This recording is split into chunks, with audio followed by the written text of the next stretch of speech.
All right, welcome in. It is college football. It is week 10, and we got quite a slate of games here we're going to go over today. They'll include a game, a pretty good game tonight out west, San Diego State, Boise State. We got an ACC matchup between Louisville and Clemson. And then, of course, the big ACC matchup this week. Who would have thunk this as Pitt and SMU getting ready to do battle here? A couple of top 25 teams. We'll head over to the Big 12 begrudgingly. And, of course, we've got Texas A&M and South Carolina. All of this will be done with the Friday crew known as the A-Team in the house here on the College Football Kickoff Show as we welcome in. Good Lord, what the hell is that? Jesse Schule, what are you wearing? My God, well, don't go there. Hold on. You got suckered or lost a bet or something. I can't wait to hear this. Adam Trigger in the house, and of course, TC, Teddy Covers, ready to roll on this Friday here. So, Jesse, we're going to start with you, the game here on this Friday night, San Diego State, Boise State. I cannot wait to hear the backstory as to how you got suckered into wearing a Colorado jersey on the show, but please elaborate for us if you could. Yeah, Joe, it was a few weeks ago when Colorado was at UCF. Somebody in the comment section said to me, Colorado is going to win this game by double digits. And I responded by saying, well, if they do, I'll go out and buy some gear and I'll wear it on the show. And I ordered it on eBay a few weeks ago. It just arrived the other day, but I lost the bet and it's time to pay up. And hey, Colorado's playing some pretty good football right now. They've still got some issues, but they're winning games. They're playing well, but I lost a bet and look at me now. All right, look at you now. Not how it usually works, Jesse. All bad things usually happen with the words, I lost a bet. All right, so let's not lose a bet tonight here as we have the one and only San Diego State. We got a Wales vagina taking on Boise State here tonight, Jesse. How are you looking at this game as Boise's laying, 300 points, it feels like. Any chance for San Diego State to keep this thing close? Well, is Boise 300 points better than San Diego State? Probably. 23 and a half, I think, is the actual line.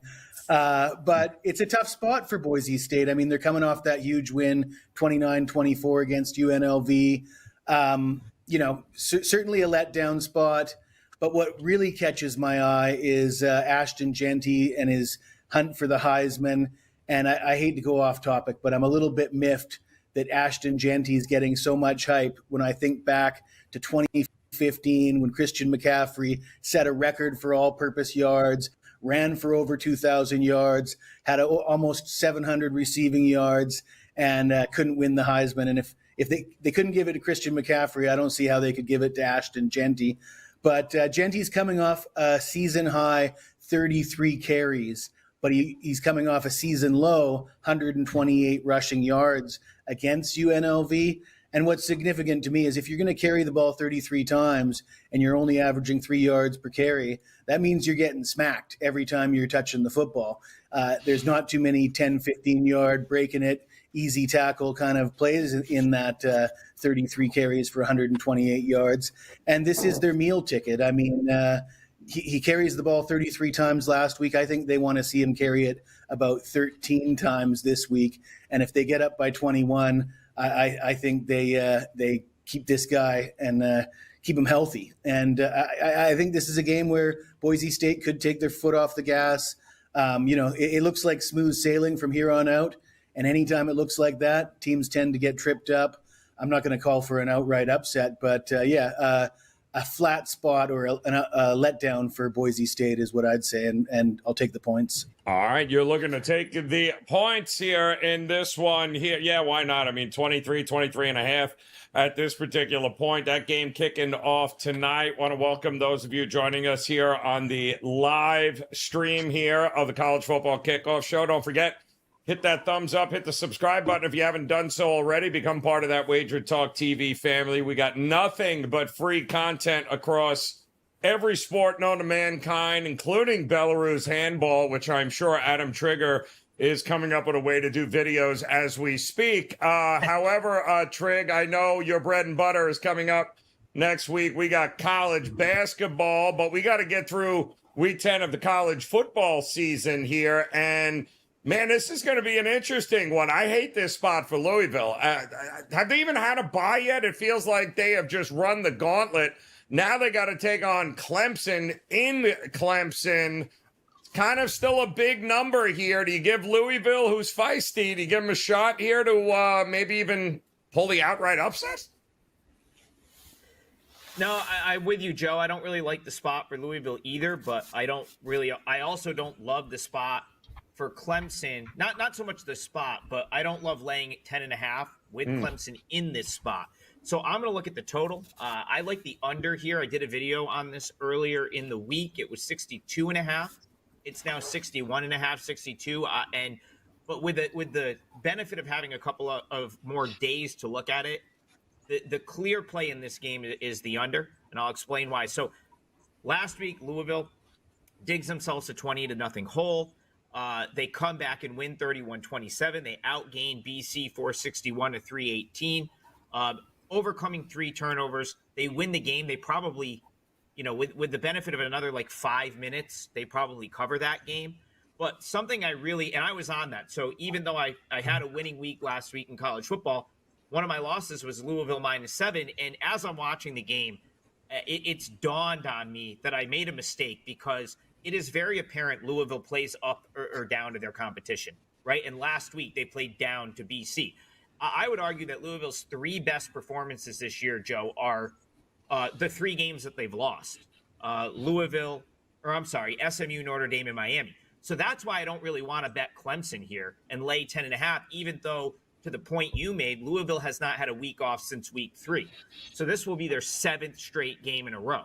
So I don't want to take Louisville on the 7th week in a row, but at the same time, I do think that Louisville tends to play up to their competition, and so that I wouldn't want to lay 10.5 with Clemson. The reason I'm looking toward the under here is I think Clemson's defense is a little bit watered down based on the fact that they've been basically up 20 or 30 in every game since the Georgia game. They've been a double-digit favorite in every single game since playing Georgia back in week 1. And they have one of the highest first half point margins, one of the biggest first half point margins of any team in the country. What that means is they've been in a lot of these garbage time situations, but also in those garbage time situations, it's been getting second and third string guys out there to get reps. You go back to Clemson's most recent game against Virginia, 2 late scores for Virginia to backdoor that game. And some of the scores have gotten out of hand because of that. I don't think Louisville is getting blown out like that here. I think they're a cut above what Clemson has faced recently. I also think they play up to their opponents. So, Louisville, while I don't think they're great defensively, they're not terrible. They do generate pressure. They don't get home a ton on the pressure that they do generate. They don't force a ton of turnovers, but the defense is good enough to keep them in this game. And then on the other side, the Clemson defense is very good. And like I said, I think they're a little bit watered down by some of these late game situations, which I don't think you have here. A, I don't think you have it here. And B, this is Clemson Saturday night. This is kind of a big opponent. I don't think Clemson is going to take the foot off the gas. But I think that's also notable for the defense. I don't think you're going to get into this free-for-all late in the game. I think Clemson is not going to want to give Louisville any momentum or ability to get back in this game. So I think this one goes under. I really think Clemson, Dabo goes a little bit conservative in these big games. This feels like the Florida State game. I know Florida State's terrible this year, but that was kind of a big Saturday night game where Clemson just clamped it down defensively. I believe the final score of that game was something like 29-13. I kind of feel like this is how this game goes, 30-20 type score, and I don't think it comes near that 61.5. So I'll call this one under, Joe. You're expecting a bit of an under in this game here coming up at a couple of ACC teams. I will say this. I mean, the teams that Louisville has lost to all by, it feels like a touchdown, Trig. They're all ranked. All a touchdown. And they're all ranked. And you're right about the playing down. And they will certainly bring it, but will it be enough is the big question here against a Clemson team coming off a bye that seems quite honestly, to have figured a few things out after getting their ass whooped by Georgia here. So that game coming up on Saturday. We do have a Big 12 matchup that we are going to take a look at, and nobody better than Teddy Covers to dive into. Oh, look at that. TCU just fumbled again, Teddy. TCU taking on Baylor this week.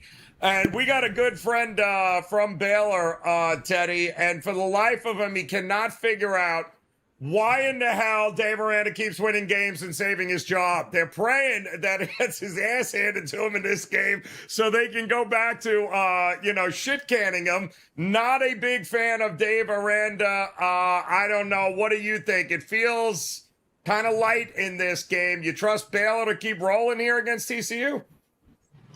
I think it's cheap. Yeah. So if he wants Aranda to be fired this week, he's talking to the wrong capper. Yep. Because I think that Baylor's live to cover the 3 in this game, and that's certainly the way I would look. Did you know that last year they started calling this game the Blue Bonnet Battle? Oh, So no. apparently this rivalry is the Blue Bonnet Battle now. I saw an online poll, 93% of respondents hated the name as opposed to liked it. But nonetheless, it is called the Blue Bonnet Battle moving forward. And in recent years, this has been it's a competitive series between, two conference rivals, two in-state rivals, there's a fair bit of legitimate hatred between TCU and Baylor. And it's been a very one-sided series of late. TCU 4-0 straight up in the last 4 meetings, 8-1 straight up the last 9 meetings. The Baylor's one win during that span came in overtime.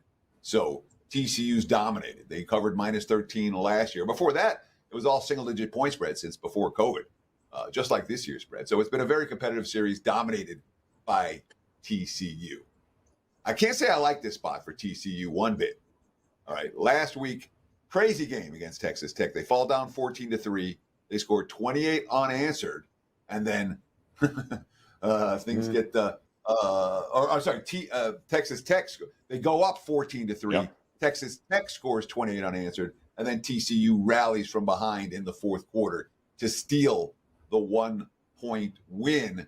That was a high-energy game. That was a high-intensity game. Now they got to do it again in back-to-back weeks against a Baylor team that, look, Baylor struggled early in the year when facing some quality defenses, some real quality. I mean, they faced Utah, BYU, Iowa State. Those are all problematic for the Baylor offense. Once they've been able to run the football, like they have been able to do the last couple of games, all of a sudden, boom, they're putting up 59 and 38 points the last couple of weeks. And TCU, you mentioned it at the top, Joe, TCU's tendency to turn the ball over, -11 in turnover margin. That's made their defense wear down. Their time of possession's bad. And in a game like this, where one team's 128th in average turnover margin per game, a game lined at a field goal, in my mind, that's meaningful. Baylor or pass for this better when all said and done. Teddy, no way we could look at an under in here, right? I mean, it is a big number at 64, but it doesn't feel like either of these defenses are going to dominate the game, no? Yeah, I'm not excited about an under in this ball game. And I mean, so Baylor's shown a lot of big playability the last couple of weeks. Again, when you're taking a step down in defensive class, all of a sudden the big plays start to roll. And TCU's defense has shown a lot of vulnerability to big plays. So it's not like the Bears. I mean, we like Aranda as a defensive head coach, but it's not like this Bears team is loaded with defensive talent. I'm not a big fan of the under. I mean, look, I'm not playing the over, but if I had to pick one of the two, it wouldn't be the under. Appreciate Rob Byside. I'm going to butcher your name there, Rob, but I appreciate you jumping in the chat room there on YouTube. In fact, if you guys have any questions or comments about these games in a Week 10 slate, drop them in the chat room. If you're joining us live, drop them in the comment section. If you're watching us on the replay, and he mentions, believe there is some weather and high winds rolling into them parts on the weekend, which may change the look on the total a little bit. Certainly worth keeping an eye on. We appreciate that, Rob, pointing that out. Also, Shedrick Bryant's there. Adam is all over Clemson, team total over, Clemson over, thinks he's going to roll over on Louisville. We will see, as I'm looking forward to seeing if Clemson can be taken that seriously. And they got to go through a pretty good Louisville team, I think. All right, so we got 3 games out of the way. We got some games that are being posted that we'll get to at the end, but we do have 2 games of big interest, top 25 teams battling. In fact, in this first game, we'll go roundtable, and it involves Pitt, the undefeated Pitt Panthers, taking on SMU. SMU now laying 7.5. I mean, what else can Pitt do besides win the games on the schedule? And that's what they've done. Although it doesn't feel like, Jesse, they're getting an awful lot of respect here in the marketplace for this one. Do you agree with the line? Do you think it's all SMU? Do you think Pitt's got a shot here? I'll tell you what, Joe, the line really jumps out when you look at this 7-0 Pitt team, and they're ranked number 18 in the country, higher ranked than SMU, and they're getting 7 points. But my grandfather likes to say, I think the bookmakers are trying to tell us something, Jesse. SMU is a 7-point favorite for good reason, I believe. You got Kevin Jennings coming back this week. And what I really like is the turnover differential here. Pitt was the beneficiary of 5 turnovers in their last game, and SMU -6 in turnovers. They overcome the turnover deficit and win outright anyways against Duke. Obviously, Duke's not the same opponent as Pittsburgh, but questionable strength of schedule for Pitt. You can't say the same for SMU. Their only loss coming to an undefeated BYU team. Nobody thought BYU would be as good as they are, but it's pretty hard to argue with BYU after that win at the Bounce House. And SMU's got a win over Louisville, and Trigger just told you how good Louisville is. I think this game is going to be definitely home favorite controls this game. I think Pitt's, for a 7-0 team, I'm going to give them the F word, the fraud. Yeah. Well, you know, let's face it, there's 8 undefeated teams right now. There's 5 weeks left or 5 games left. How many undefeated teams do we expect to see at the end of the year? 1, maybe. Some of these guys are going to go down, and I think this is the spot for Pitt to go down. Man, Trig, raise your hand if you had Pittsburgh and SMU undefeated in the ACC in Week 10 here. Anybody? No, I didn't think so. SMU had some high expectations. We all had big expectations, I think, they as a dark horse this year for the ACC. I don't know anybody that thought Pitt would be in this spot, but Jesse brings up a point. It's 7.5 for a reason. Any value in it at all for Pitt in this one, or are you looking at a total maybe in this one? Oh, no, I think SMU is going to destroy Pitt in this game. Like, this is, first of all, like Pitt, yeah, I was one of those people coming into the year that didn't think Pitt was going to be very good. And credit to their staff, credit to Eli Holstein. He's been awesome. And the Pitt offense has really been much better than I expected them to be. They've played 2 road games this year. They should have lost at Cincinnati. They could have lost at UNC.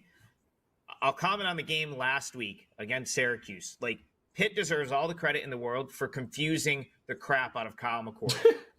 The issue the reason I liked Syracuse so much last week is Pitt has been weak in the secondary. They've let teams throw on them. West Virginia threw all over them, and then they kind of stole that one late. North Carolina was moving the ball sort of with ease, and they pulled away in that one late. And I thought Syracuse would throw on them without issue. The problem was in that game, Pitt just confused it. Their defensive game plan was so good because I think they knew that Syracuse would not try to run the ball. Syracuse has had trouble on the offensive line. I think they knew they wouldn't try to run the ball. They are not going to be able to do that against SMU. SMU has a much more balanced attack. They move the ball without issue, but really they can do it via the run, via the pass. I think Pitt's going to need to respect that a little bit more. And so you're probably not going to get your multiple pick sixes here in the first half, 5 turnovers. They're going to have to do it like they would have to do it in any other game, Pitt, both sides of the ball, and I just don't have faith in Pitt being able to hold down this SMU offense. At the same time, I do think Pitt is due maybe for their bad game. Hasn't really come yet. And judging on both of the road games, I think that suggests that Pitt's dud will come on the road. Like I said, you go back to that Cincinnati game. I mean, they were dead in the water there and then scored 15 points in the final quarter to steal that game by 1. And North Carolina, I mean, I know they blew out Virginia, but they've been very disappointing relative to what I think a lot of people thought they were going to be this year. So Pitt's probably has a road loss coming at some point, and I do think it's going to be here. I mean, Teddy, what else can Pittsburgh do, right? They play the teams on the schedule. They win the games, whatever way they got to do it. I mean, Narduzzi, this isn't his first rodeo. I was a little skeptical of his defense early, but he seems to have figured some things out with them. They got the young gunslinger. But SMU, I think their only loss was, 2 points against unranked or undefeated, really, BYU. So something's got to give here, and Jesse said it. The books are laying this thing at a touchdown or more. Is it for a reason, Teddy? Are we giving too much credit to SMU? I'm worried about. So SMU came into the season high, power rated much higher than Pitt. SMU's been certainly based on a strength of schedule standpoint, the markets look at SMU and saying they're the better of these two teams. They're clearly the better of these two teams. They're playing at home. And Pitt, again, last week's game, they're gaining 200 and something yards. The yardage numbers aren't impressive. So what happens when a team's +5 in turnovers and or a guy gets 5 interceptions and returns 3 of them for touchdowns before halftime? Of course you're not gaining a bunch of yards. Of course the second half's about burning clock. So your theory that maybe Pitt isn't getting the respect they deserve, I'm with you on that. All right. I can't lay with SMU. Certainly not more than a touchdown. At 7, maybe. At 7.5, not a chance. Pitt's defense created those turnovers. McCord hasn't had a game like that all year. What happened when he faced Pitt?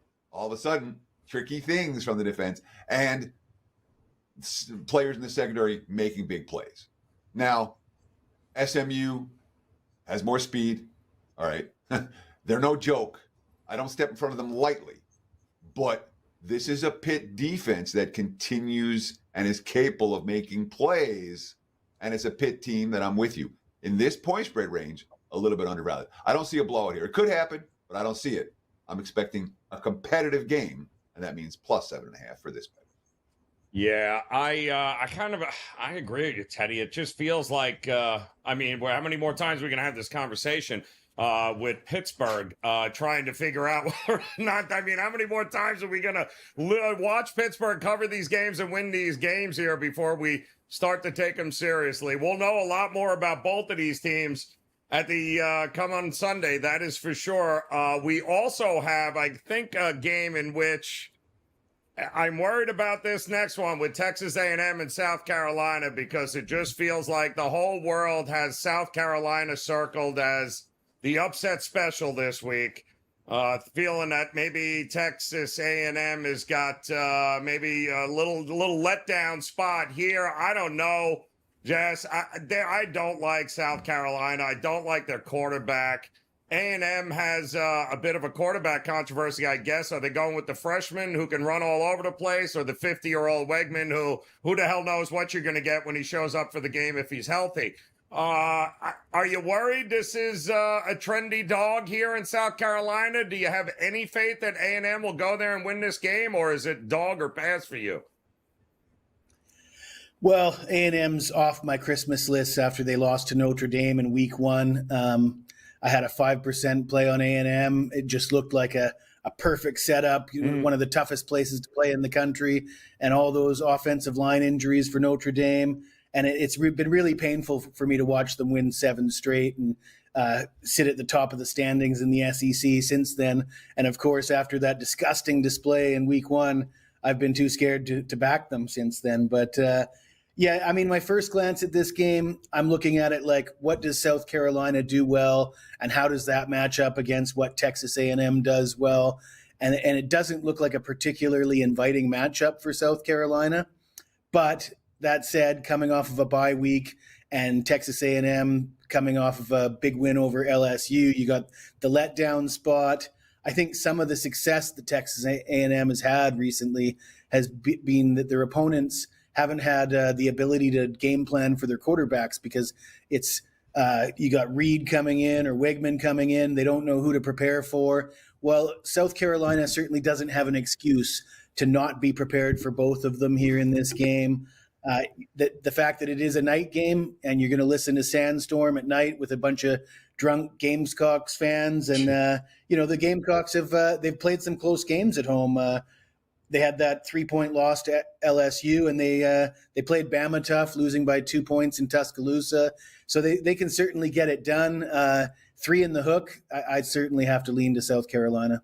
You're leaning towards Carolina. Another one. Trig, what do you think, man? You got enough faith in South Carolina at home to be able to pull out the upset? Because does this number get any closer to pick 'em, Trig? What do you think?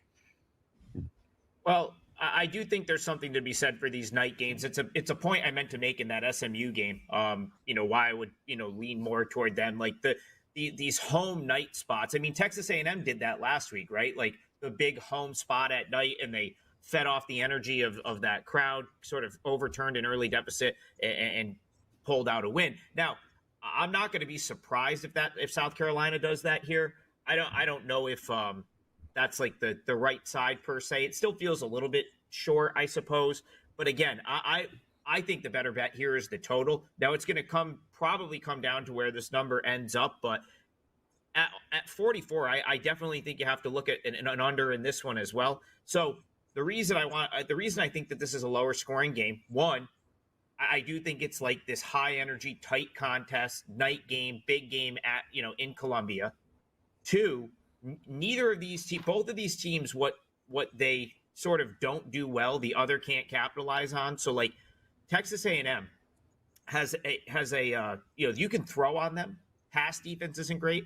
South Carolina outside of the top 100 nationally in pass offense. I know they're going to want to run the ball, but Texas A&M is a very good run defense. So all of that makes me think that this is like a tight, low-scoring game. Now, the problem with just coming out and playing an under, Joe, 44 doesn't leave you a ton of room for error. That's like one of those numbers where it's like the books are saying, okay, we know that that this is probably going to go under, so take your shot with a 44, because right, like one big play and suddenly that the game could flip on its head, and it doesn't take much to get to 44. With that being said, I still make this closer to 40 for the total. I think if this continued to creep up, I would definitely look at the under. Even at 44, this feels like a 20-17 type game. I think you've got room. So I lean toward the under. Probably no bet in this game for me, but I certainly lean toward the under here.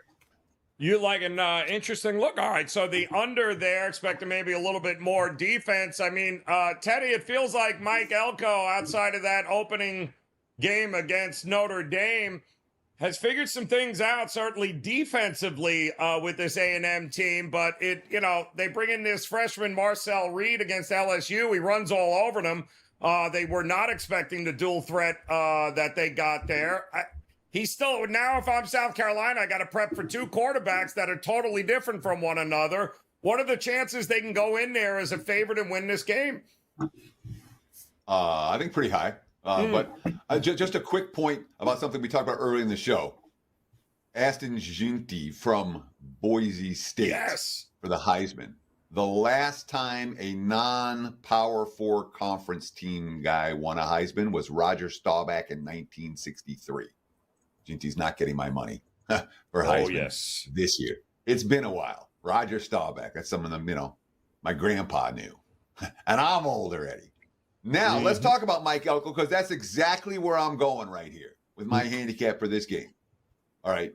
Texas A&M has been a vastly underachieving program for the better part of the last decade. The talent's been there. Jimbo Fisher didn't leave the cupboard empty. The cupboard was full. All right. And Fisher's X's and O's are why they're willing to pay him $75 million to go retire somewhere and bring in Elko. All right. but the talent level has been there for A&M. The returning starters are there for A&M. You know, this is a team that knew each other. When they were 18 started, everyone was back. And then we talk about what are the best point spread teams. I went back and did a study a while back. The very best point spread teams tend to be teams that have a bad loss the first 3 weeks of the season. Somewhere they stepped up in class, they got beat, or they stepped down in class and got beat. But the teams that have a misleading early season loss can offer great point spread value after. So A&M in Elko's first game couldn't beat a Notre Dame team that I'm impressed with. You know, they made me money in the Navy game. Since that time, all they've done is win. And the market, like, oh, they're tired here. Oh, they're flat here. Elko's teams were money makers at the Duke, and I mean real money makers. All right, for 2 years running, and you love them in step up in class games, and you love them as an underdog, and you love them on the road. I don't see all that different with the Aggies this year. All right, South Carolina's pretty good. Texas A&M's the lead. If I'm playing, I'm laying. And it's a split line right now. You don't have to lay 3.5. If you can't find a -3 on Texas A&M right now, it's telling me very clearly you don't have enough outs. Open another account at a different sports book because there's 3s out there, and you should be able to find one as we speak. I like that, Teddy. Yeah, it does feel like we're starting to get in week 10 here, levels to all of this. And, you know, it's interesting. I've seen a couple of questions come in. And by the way, shout out to you guys joining us in the chat room live here on the show. Don't forget, hit that subscribe button, hit the like button. If you're joining us here for the first time, we certainly appreciate you hanging with us. And of course, any questions about games that you may have coming up in this week 10, drop them in the chat room. We're going to go over a few that you guys have asked about here in just a minute. But I want to talk big picture stuff here quick and get a thought from both of you. I'm starting to see some people chatting here as we're heading into week 10. And Jesse, I'll go with you. If you're looking for conference championship odds and those types of things right now, I keep seeing Miami to win the ACC across the board in a lot of people's books here that they want. They think Miami is the team to beat out of the ACC. They don't have to play Clemson during the season here. Their schedule is hilarious. They got Duke this weekend. They should not. They're never going to be a dog. So it's really just a matter of can they at plus money get them now at plus money while you can? Is Miami your ACC champion? I know Trig's got an answer to this as well. Yeah, Joe, I'm the wrong guy to ask. This is like asking Kelly who's going to win the Big 12. Is it going to be K-State or not, right? I gave out Miami preseason to go over their season 1 total. And I did get Miami, I think, at plus 380 or 4-1 to win the ACC. Yep. So the way everything's sitting right now, the last thing I'm going to do is turn around and say I like Clemson because I'm still going to ride with the U. It's not like I'm a longtime Miami fan. You bring in the transfers that they brought in, you get yourself a quarterback to a team that was already stacked with 5-star recruits, and the prophecy comes to fruition. I mean, Miami's lived up to all my expectations, even if they do come up short in the title game. But I'm not going to be betting against them. I mean, Trig, last chance to get plus money on Miami here as an ACC champion.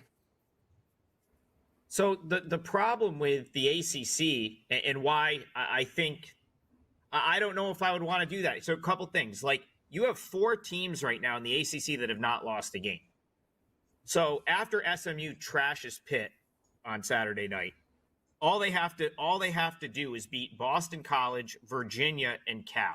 I'm not saying that it's, going to Virginia is a guaranteed win for them by any means. And Cal can throw a game together, but like, you can't discount the fact that they very easily, they very much control their own destiny to get in to be a 8-0 team in conference, right? Now, Pitt, obviously one of those undefeated teams in the Pitt SMU game will lose a game. We know that. Clemson, I mean, they have a very, a manageable schedule as well. As far as the ACC is concerned, 10-point favorite this weekend against Louisville at home. They have to go to Virginia Tech. That's not an easy game by any means. And then they play Pitt, so that Pitt game will be big. But like Miami, I mean, they've come close enough to slipping up, Joe. Like, I don't think we can rule out a slip up here from them, right? Like, I don't like Georgia Tech, but that's still a road game. Okay. I'll tell you right now, Syracuse game is going to be sold out because, that'll be the biggest home game for Syracuse in like 3 years, I think. Probably since the last time Clemson was really, really good and came up here, that we're going to get a top 10 team at the Dome. It's the Saturday after Thanksgiving. It's going to be a very tough ticket to get. That'll be a sellout. And Miami has slipped up in that November come north spot before as a very good team. Off the top of my head, I think Pitt got them a few years back when they had a really good team and they had to go to Pitt like second to last Saturday of the year, lost the game. That's my problem with Miami, thinking like there are scenarios where they're not even in the championship game if they lose one of these games. So that would be my only concern. I'm not saying they haven't been the best team to this point, but you have Clemson and SMU that could very easily not lose a game as well. And you still have to go to Georgia Tech, and you still have to come up to Syracuse on the final week of the season. I don't know. I mean, they almost lost to Cal. They probably arguably should have lost to Virginia Tech. I don't think Miami's immune to a slip up here. Okay, so Miami, you think, well, it is Mario Cristobal, Teddy, after all. Let's be realistic. Mario Cristobal's yet to have that game where he can't figure out what the clock is, and all of a sudden, next thing you know, he doesn't call timeout. He's calling plays when he should be kneeling. We know that's happening there. But you talked about the Big 12, and I'm seeing, and he mentioned it, K-State. We got K-State fans in the chat room, apparently, because everyone's K-State at almost 3-1 to win the Big 12, but I don't see any love for Iowa State. BYU a fraud in your opinion? Who would you give the edge to coming out of the Big 12, or is it still wide open as we head to Week 10 here? So let me make this very clear. What's the number that you're? I'm going to go back to the ACC for just a minute. Sure. What's the number you're seeing on for Miami to win the ACC right now? To win the ACC championship. Plus 120. Okay, you will find that number if Miami is in the championship game against Clemson. All right? Probably. You can get that same bet a month, December 7th, whatever day it is, and you don't have to, if Miami's there, you don't have to worry about Miami losing between now and then. Because Clemson will be favored in that game. Yep. All right? So when we're talking about making these future bets now, all right, we ain't looking at plus 120s. Right. All right? Great point. You want long shots, live long shots, because the shorter dogs, you'll be able to get that down the road. I mean, who's going to win the Big 12? Look, I haven't. I'll start with this. I haven't done a lick of research. I have no idea who's going to win the Big 12. I don't know who goes down the stretch. But when you talk about teams that are alive, yes, there are many other teams besides K-State that are alive, including Iowa State, BYU, Colorado, for that matter. Even though they lose the tiebreaker to K-State. Yep. You ask about BYU. I did not. I thought BYU was a fraud early in the season. Yep. And I bet against them once, got my teeth kicked in, learned my lesson. BYU is not a fraud. I thought that they're very live. And the quarterback plays. I thought the defense would be a step slow. It's not. I had some concerns about the offensive skill position talent. The offensive skill position talent is fine, is good. I thought the secondary was slow. It isn't. BYU's live to go a long, long way before they suffer a loss. I love it, Teddy. I love it. Iowa State is too. Yep. Well, we're going to learn a little something about Iowa State coming up over the next couple of weeks, but that's a real defense with BYU. I don't care what anybody says. That is a real defense that is going, as the weather gets worse, will be legit to look to back. So BYU, pretty good look for a long shot there. Not a long shot, or I guess maybe it is. We just learned that I guess Curtis Rourke back this week for Indiana seems to be a question a lot of guys have here. Teddy, I'll come back to you. Indiana, boy, it's amazing. A well-coached team that doesn't shoot itself in the foot can do amazing things even in the Big Ten. Jonathan Smith, I think he's a year away from Michigan State being a team that you might want to back getting points at home. I just don't know that this is the team or this is the spot where I want to look to fade Indiana. What are you thinking? So I've stepped in front of Indiana and got my teeth kicked in. Yep. So they're not a team I'm excited about stepping in front. That said, if I was playing this game, I could only take the Sparty side. I really could. Last week's loss to the Wolverines, fraudulent in the sense, although Michigan State's done this a couple times this year. They're red zone. And one thing you don't want to have problems with against Indiana is red zone offense. And Michigan State's had a really hard time with getting stopped at the 1, getting stopped at the 3, going forward on 4th down. There's been a couple of games where the Spartans have been costing their backers because of the 4th down aggression and the inability to put the biscuit in the basket and get in the end zone. But we've reached the point now. Look, Indiana's one of these teams you don't want to necessarily step in front of. But if you haven't been riding this Hoosiers run, you can absolutely step in front of Indiana. Yep. They're not the best team in the Big Ten. Okay, they're not going to go through this season undefeated. They're having a great year. Things are broken right, but if I had to play this one, it would only be Spartans plus the points. I do worry that they left it on the field last week against Michigan. Right. And like I said, and Indiana's one of those teams that I've already learned this lesson. I'm supposed to learn it, continue to have learned this lesson that maybe we don't want to sit in front of. But the lean here is absolutely towards Michigan State plus the points. It's Michigan plus the points at home taking on Indiana. Jess, we got a question. Oh, boy. I don't even want to talk about this game. Oklahoma State, my alma mater, unfortunately, looks like Gundy for the first time in a trillion years against the team not named Oklahoma is going to be getting points against Arizona State coming off the bye. Questions on whether Ollie Gordon's going to go. Arizona State coming off this bye here. Oklahoma State 5 straight losses. Any way you take the home dog here, or is Arizona State the play for you in this one, they're asking? Yeah, I don't think I'll be going against Mike Gundy as the home dog. We did see them compete at, they gave BYU probably their toughest game all season long. I'm not excited about it. I'm not rushing to the window to put my money on it, but if I was going to play it, I'd have to be taking the points. And Mike Gundy, of all the coaches, he's a guy that, when his team looks as bad as it could possibly look, when all hope appears to be lost, he pulls a rabbit out of the hat. We've seen that a few times from him, or more than a few times. So, yeah, it's Oklahoma State or pass for me. Oklahoma State or pass, and it's supposed to be some crazy wind and weather, too, in Stillwater this weekend, so maybe a whole lot more running than a whole lot more passing in there. And Trig, I have to ask, because there seems to be a fascination here with UCF this weekend, who I guess fired their defensive coordinator, because that seems to be the problem. Yes, of course. It was the defensive coordinator that was the problem there.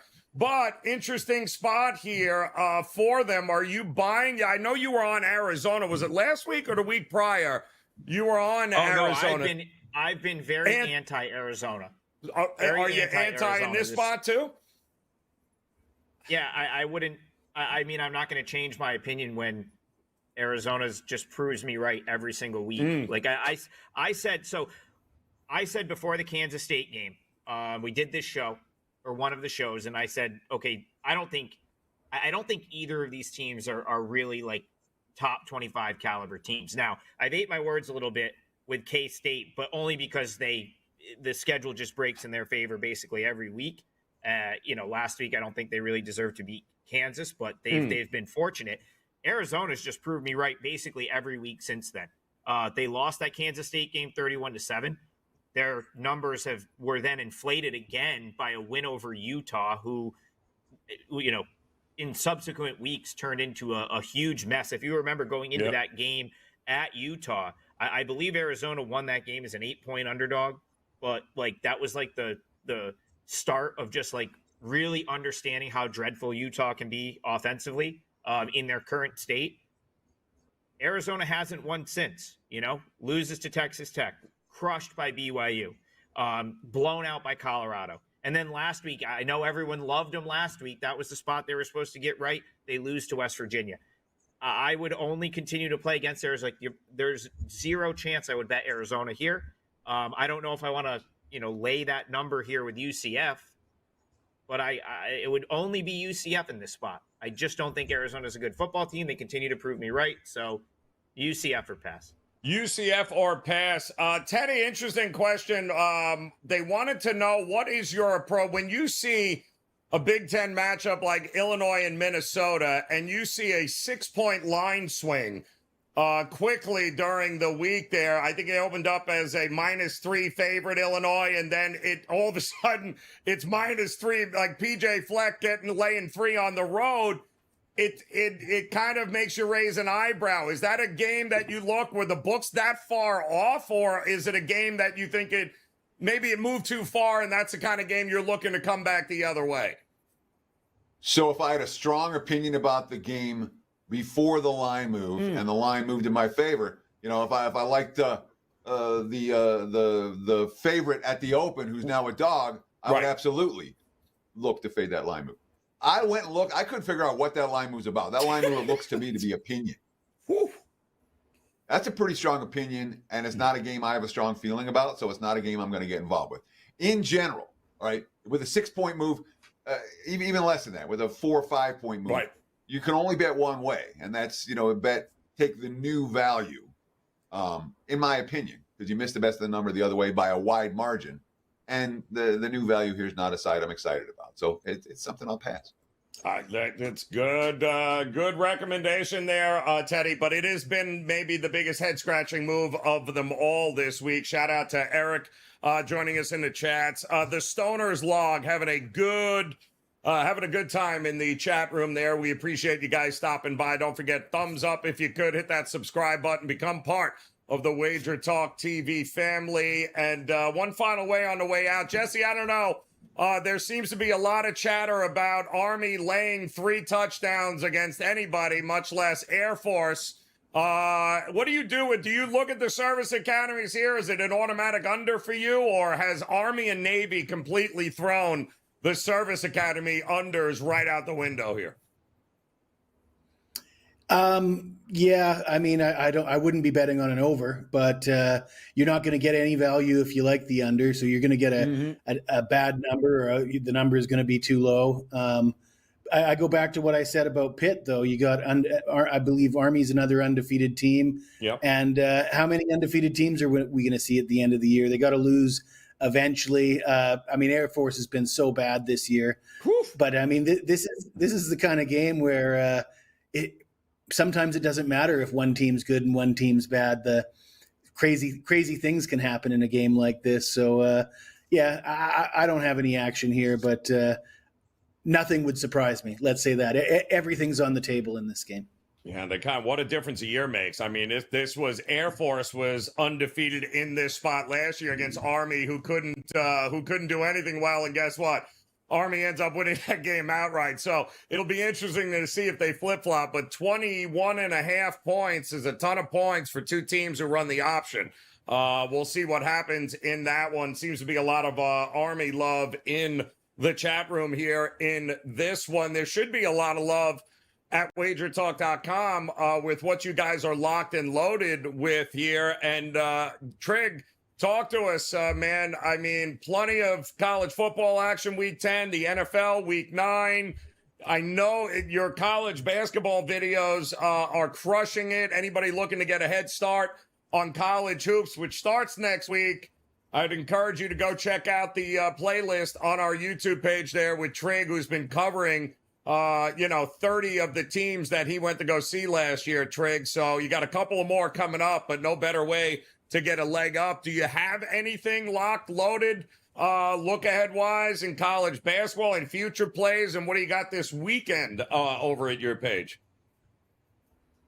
Yeah, so I'm not going to give like the futures as like client plays. I talked about on a show last week really liking Princeton to win the Ivy League when they were still plus money. I think they're now like -125, -130. Some places I still think that's a good bet if you're willing to tie your money up, as they're far and away the best team in that league this year. Probably should be -350. But as far as games for Monday, I'll probably wait until Sunday night or Monday morning when everyone can bet them to lock anything in, because I obviously want you guys to get a playable number or as close to a playable number as possible. But college hoop starts Monday, so certainly give me a look for that. Up 49 units, I think, across the last 2 seasons of profit. and hope to do it again this year. As far as college football is concerned, my entire Saturday card is up. Everything's going on the same card. So that's up on my page right now. There's already 2 4%ers on there. Anything I add is going to be attached to that package. And that's about it. Yeah, looking forward to college hoop tipping off on Monday. Love it. And by the way, we do have a Prez Burner account hanging out in the chat room, apparently, but we'll deal with him in a minute. Teddy, what do you got rolling here, my man, this week? I know college football, of course, the NFL. Dare I say, are we dabbling in the NBA yet, Teddy? What do we need to know over at your page at Wager Talk? Well, we're not dabbling in the NBA. We're busting ass in the NBA every day, dude. I'm on an 80% NBA run right now. Going to the weekend. Easy winner last night, right side. Easy winner the night before, right side. Locked and loaded for today. I think we have another right side in the association. Up 221 units of profit in the NBA since 2022. So that's been a nice sport for us. We got a 5-star NFL big ticket, or 5% NFL big ticket going on Sunday. 73% with the NFL, 5% big ticket since 2023. And, of course, college football as well. I'm still adding to that card. I expect to add a little bit more when we get through with this show. But you can get everything. And, again, don't buy a play, buy a package. All the packages available right now, wt.buzz/TC. Amen to that. Dabbling, great NBA card coming up tonight as well. And how about you, Jesse? No doubt. Lock loaded here, of course, in college football. But what do you got? NFL, NBA? What do you got rolling for us here? And college basketball with you. Have you dove in? Do you enjoy college hoops? What can we expect from you there? Well, I'm not quite Adam Trigger, but I do love the college basketball. And yeah, I put out, all sports are roughly the same for me. I dabble at the beginning of the year, and I ramp it up as we get closer to postseason. College basketball, NBA basketball, the same. I started with Wager Talk in 2021 with the sister site, and since that time, #1 profit handicapper with NBA player props. I do have a player prop available in my package today, and I've got a free player prop available on Russell Westbrook over PRA, and that's on YouTube TV. You can check that out. NBA, like Teddy said, I'm more than just dabbling with that. Got a little something for everyone here across the board with these three guys over in their page at wagertalk.com. Big shout out to the Stoners Log. Way to go, man. Appreciate you hanging out in the YouTube Shorts feed. Of course, Eric D and the gang hanging out in our YouTube channel there. Appreciate you guys. G Hurt in the house, as well as Bill Sandoval. Thank you guys on Instagram for hanging, as well as TikTok and X. Shout out to those of you on Facebook. And once again, if you have a game or a question, drop it in the comments section here on whatever platform you're on, because we monitor them right up until kickoff. So if you got any last-minute questions, we certainly encourage you guys to drop them in there, and we will answer them for you. Also, don't forget, last call on Saturdays, 11 a.m. Eastern time, as we give you all the latest information right up until kickoff.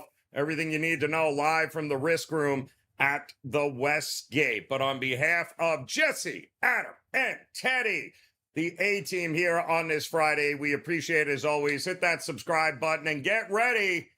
The NBA tip-off show is back, coming your way here. Make sure you look for it. We will see you guys again next week, week 11 of the college football season. Until then, best of luck, guys. We'll see you again soon.